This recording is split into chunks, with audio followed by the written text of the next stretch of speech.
To celebrate, with a sigh perhaps, the end of this turbulent year, there's nothing better than diving into some of the biggest open questions in science, those that have long kept scientists up at night. Though confounding, these questions point to an essential fact in science. The more we know, the more there is to know. There is no end to knowledge as long as we keep asking questions and receive funding to try to answer them.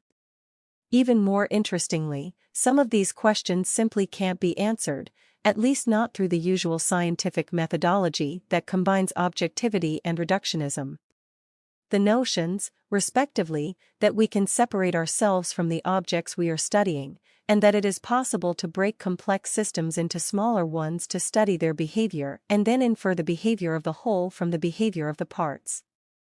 Every list of most important questions has a dose of arbitrariness, given the author's subjectivity. However, I would venture to say that these rank among the toughest open questions, and for sure among the more mysterious and attention-grabbing. So, here it goes, in no particular order. 1. What is the universe made of? We know only 5% of the composition of the universe. This 5% is made of the familiar atoms of the periodic table, their molecular aggregates, or the components of the atoms. Protons, electrons, and neutrons. There are also neutrinos, the elusive particles that can traverse matter as if nothing was there, including the whole of Earth. The mystery is the other 95%, composed of dark matter, roughly 27%, and dark energy, roughly 68%. Dark matter doesn't shine and is found around galaxies and clusters of galaxies, like an invisible cloak. We know it's there because it has mass and hence gravity. It pulls on the familiar 5% we can see, and we can measure this effect. Dark energy is much more mysterious, an ether-like medium filling up space with the bizarre property of pushing it apart, making galaxies accelerate away from one another. We don't know what dark matter or dark energy are, and there are hypothetical explanations that try to modify Einstein's theory of gravity to accommodate the observations and do away with the darkness. But after decades of searching, we remain quite ignorant. 2. How did life come about? Life appeared on Earth some 3.5 billion years ago, perhaps earlier. The mystery here is how aggregates of non-living atoms gathered into progressively more complex molecules that eventually became the first living entity, a chemical machine capable of metabolism and reproduction. The fact that living matter is matter with intentionality remains a profound mystery. 3. Are we alone in the universe? This question is really two questions, given that we want to know not only whether any extraterrestrial life exists, but also whether it is intelligent. Ultimately, we would like to know how common life is. We also need to know why, if intelligent life is not so rare, we haven't yet heard from them. On the question of aliens, I recommend the recent book by Big Think columnist Adam Frank, The Little Book of Aliens, for an up-to-date synopsis of the search for life in the cosmos. As I pointed out in my recent book, this question has a direct impact on how we relate to our own future and the planet we call home. 4. What makes us human? We have 3 times more neurons than a gorilla. But our DNAs are almost identical. Many animals have a rudimentary language, can use tools, and recognize themselves in mirrors. So, what exactly differentiates us from them? The thicker frontal cortex? The opposing thumb? The discovery of fire and the ability to cook? Our culture?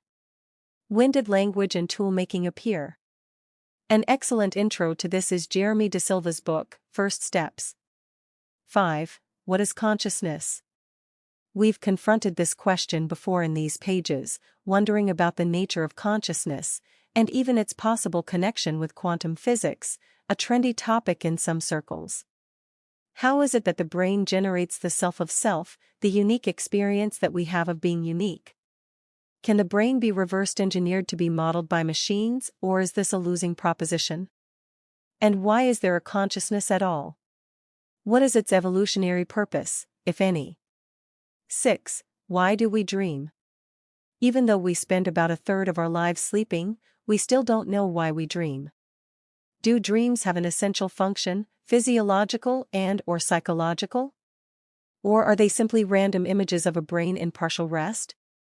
Was Freud right about his theory that dreams are some sort of expression of repressed desires? Or is that all bogus? 7. Why does matter exist? According to the laws of physics, matter shouldn't exist on its own. Each particle of matter, each electron, proton, neutron, should have a companion of antimatter, like twins. So, there should be positrons, antiprotons, and antineutrons in abundance. But there aren't. The problem is that when matter and antimatter meet, they disintegrate in a puff of high-energy radiation. If you shook hands with your antimatter other, a good chunk of the US would blow up in smoke. So, the mystery is what happened to this antimatter. Clearly, if the universe had equal amounts of both earlier on, something happened to favor matter over antimatter. What? Was the universe born this way, with a huge asymmetry between matter and antimatter? Maybe some primordial asymmetry evolved to do the job, selecting matter? If so, when did it act in cosmic history, and what would this asymmetry be? We've been trying to figure this one out for decades with no great success. 8. Are there other universes? Or is our universe the only one? Believe it or not, modern theories of cosmology and particle physics predict the existence of other universes, potentially with different properties to our own. Are they there? How would we know, if we could? If we can't confirm this hypothesis, is it still part of science? I have argued here before that the multiverse hypothesis is profoundly problematic and not particularly useful, even if fun to think about. 9. Where will we put all the carbon?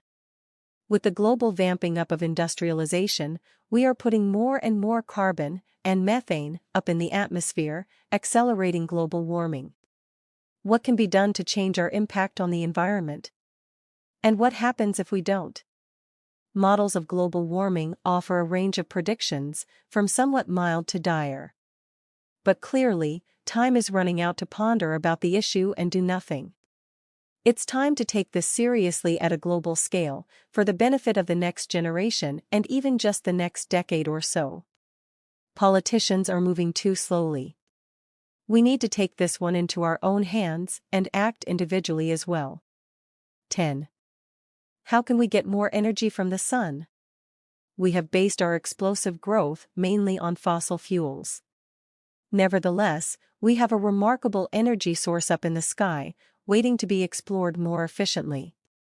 Also, can we reproduce the solar engine here on Earth, fusing hydrogen into helium in a controllable and viable way to solve the energy problem for the foreseeable future? Progress is coming, but slower than we'd like. Or need.